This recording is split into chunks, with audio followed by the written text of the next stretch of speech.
Watch Revit size this HVAC duct system automatically by velocity. MEP201 covers supply and return systems, 3D routing, fire dampers, LOD 300 parts, hangers, and cable tray clearance. These skills support worldwide construction, including data centers and complex buildings.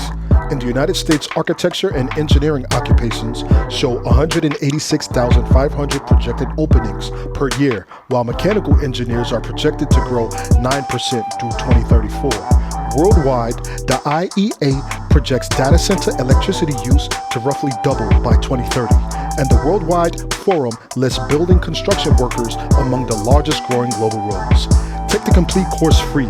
The optional $40 MPI package includes both certificates after passing 14 checkpoints at 80%. Start MEP201 at the Marechkawick Institute.